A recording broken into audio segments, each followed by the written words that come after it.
ओम श्री गणेशाय नमः। आप सभी को गणेश चतुर्थी की बहुत बहुत शुभकामनाएं। आज गणेश चतुर्थी के शुभ अवसर पर सुनिए गणेश भगवान की कथा और चौथ माता की कथा, क्योंकि चतुर्थी तिथि के दिन भगवान गणेश और चौथ माता की पूजा का विधान है, इसलिए आपको दोनों ही कथाएं अवश्य सुननी चाहिए। पौराणिक कथा के अनुसार एक समय की बात है, एक गांव में एक भाई बहन रहा करते थे। बहन का नियम था कि वह अपने भाई का चेहरा देखकर ही भोजन करती थी। उनका रोज का यही नियम था, जब तक वह अपने भाई का चेहरा ना देखे तब तक भोजन नहीं करती थी। इसी तरह समय बीतता रहा और उस लड़की का विवाह हो गया। अभी वह हर रोज सुबह उठकर जल्दी जल्दी अपने घर का काम समाप्त करके अपने भाई का मुंह देखने के लिए उसके घर जाया करती थी। एक दिन रास्ते में जब वह जा रही थी तो पीपल के पेड़ के नीचे उसने गणेश भगवान की एक मूर्ति देखी। तब उसने गणेश भगवान की मूर्ति के सामने हाथ जोड़कर कहा, हे गणपति महाराज, मेरे जैसा अमर सुहाग और मेरे जैसा अमर पीहर सबको दीजिएगा। ऐसा कहकर के वह आगे बढ़ गई। जंगल की झाड़ियों के कांटे उसके पैरों में चुभा करते थे। अब उसका हर रोज का नियम था कि वह पीपल के पेड़ के नीचे स्थापित मूर्ति के आगे हाथ जोड़कर ही आगे बढ़ा करती थी। रास्ते में झाड़ियों के कांटे उसके पैरों में चुभते थे तो उसके पांव से खून निकलने लगता था। एक दिन जब वह अपने भाई के घर पहुंची तो भाई का मुंह देखकर बैठ गई। तब उसकी भाभी ने उससे पूछा, तुम्हारे पैरों में क्या हो गया है? यह सुनकर उसने भाभी को जवाब दिया कि भाभी, रास्ते में जंगल की झाड़ियों के गिरे हुए कांटे मेरे पांव में चुभ गए हैं। उसकी भाभी ने जब यह बात भाई को बताई तो भाई ने अगले दिन कुल्हाड़ी लेकर रास्ते की सभी झाड़ियों को साफ कर दिया और इस तरह से कांटे भी साफ हो गए।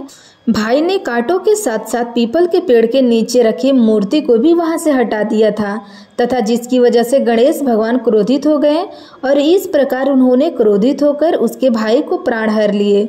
इधर लोग जब उसके भाई को अंतिम संस्कार के लिए ले जाने लगे तब उसकी भाभी रोते हुए लोगों से कहने लगी, आप लोग थोड़ी देर रुक जाओ, मेरे पति की बहन आने वाली होंगी और वह अपने भाई का मुंह देखे बिना नहीं रह सकती, उसका यही नियम है। तब लोगों ने कहा, आज तो देख लेगी पर कल कैसे देखेगी। रोज की तरह उधर जब बहन अपने भाई का मुंह देखने के लिए जंगल से निकली तब उसने देखा रास्ते की झाड़ियां और कांटों को हटाकर साफ कर दिया गया है। और जब वह हाथ जोड़ने के लिए पीपल के पेड़ के नीचे पहुंची तो उसने देखा कि वहां पर गणेश भगवान की मूर्ति भी नहीं थी। उसने थोड़ी दूर पर गणेश भगवान की मूर्ति पड़ी हुई दिखाई दी। तब उसने मूर्ति को उठाकर साफ करके उसे फिर से उसी जगह पर रख दिया और हाथ जोड़कर कहने लगी, हे गणपति भगवान, मेरे जैसा अमर सुहाग और मेरे जैसा अमर पीहर सबको देना। और इस प्रकार ऐसा कह करके वह लड़की आगे निकल गई। तब गणेश भगवान सोचने लगे, अगर इसकी नहीं सुनी तो हमें कौन मानेगा, हमारी पूजा कौन करेगा। तब गणपति भगवान ने उसे आवाज दी, बेटी, इस खेजड़ी की 7 पत्तियां लेकर जाओ और उसे कच्चे दूध में घोलकर अपने भाई के ऊपर छींटा मार देना, वह उठकर बैठ जाएगा। यह सुनकर जब बहन पीछे मुड़ी तो उसने देखा वहां कोई नहीं था। फिर वह सोचने लगी कि ठीक है, जैसा सुना है वैसा ही कर लेती हूँ। और इस तरह वह 7 खिचड़िया की पत्तियां लेकर अपने भाई के घर पहुंची। तब उसने देखा वहां कई लोग बैठे हुए हैं। भाभी बैठी रो रही थी और उसका भाई उन सबके बीच मूर्छित अवस्था में लेटा हुआ था। तब उसने सुनी हुई आवाज के अनुसार पत्तियों को नियम के तहत भाई के ऊपर इस्तेमाल किया और इस प्रकार पत्तियों के प्रयोग से उसका भाई उठकर बैठ गया। तब भाई बहन से बोला, मुझे बहुत ही गहरी नींद आ गई थी। तब उसकी बहन बोली, ऐसी नींद किसी दुश्मन को भी ना आए। और फिर उसने रास्ते की सारी बात अपने भाई को बता दी। तब से दोनों भाई बहन और लड़की की भाभी भी मिलकर गणेश भगवान की पूजा करने लगे और उनका व्रत भी रखने लगे। हे गणेश भगवान, जैसे आपने उस बहन की विपत्ति दूर की है वैसे ही सबकी विपत्ति दूर करना और जो भी इस कथा को सुने उन सबके संकट दूर करना। अब सुनिए चौथ माता की कथा। प्राचीन कथा के अनुसार एक बार एक सेठ सेठानी थे। उनके एक बेटा और बहू भी थे। बहू भोजन बना करके फिर स्वयं भोजन करा करती थी। उनकी एक पड़ोसन ऐसी भी थी जो रोज सुबह पूछती थी, बेटी, आज तुमने क्या खाया और क्या बनाया? तब बहू कहती थी, ठंडो बासी। एक दिन उसके पति ने ऐसा सुनकर विचार किया कि आज तो पकवान बनाया जाए। फिर देखो मेरी पत्नी क्या कहती है। उसने तरह तरह के पकवान बनाए और घर के सभी लोगों ने एक साथ बैठकर भोजन किया। रोज की तरह आज भी पड़ोसन ने पूछा, बहू तुमने आज क्या बनाया? तब बहू ने फिर वही जवाब दिया कि ठंडो बासी। सेठ के लड़के ने सोचा, हो न हो कोई बात जरूर है जिस कारण मेरी पत्नी ऐसा हमेशा कहती है। फिर उसने अपनी पत्नी से पूछा, तुम रोज ठंडो बासी खाया ऐसा क्यों कहती हो, जबकि हम सब ने तो एक साथ बैठकर कई तरह के पकवान खाए हैं। तब उसकी पत्नी बोली, हम सब जो खा रहे हैं वह हमारे बाप दादाओं की कमाई है।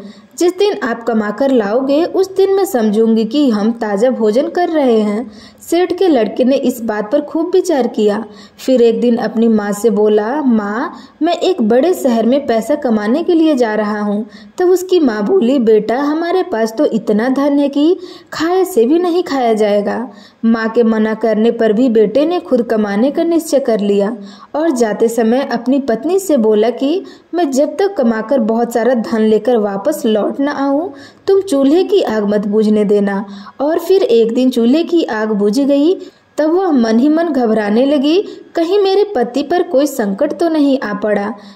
जल्दी से पड़ोसन में से आग ला करके चूल्हे में रख दूं, ऐसा सोचकर वह पड़ोस में गई। वहां पड़ोसन चौथ माता का व्रत पूजन कर रही थी।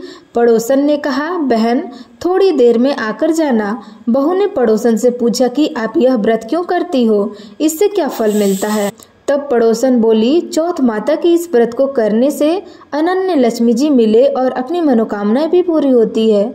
अब बहू भी चौथ माता का व्रत करने लगी।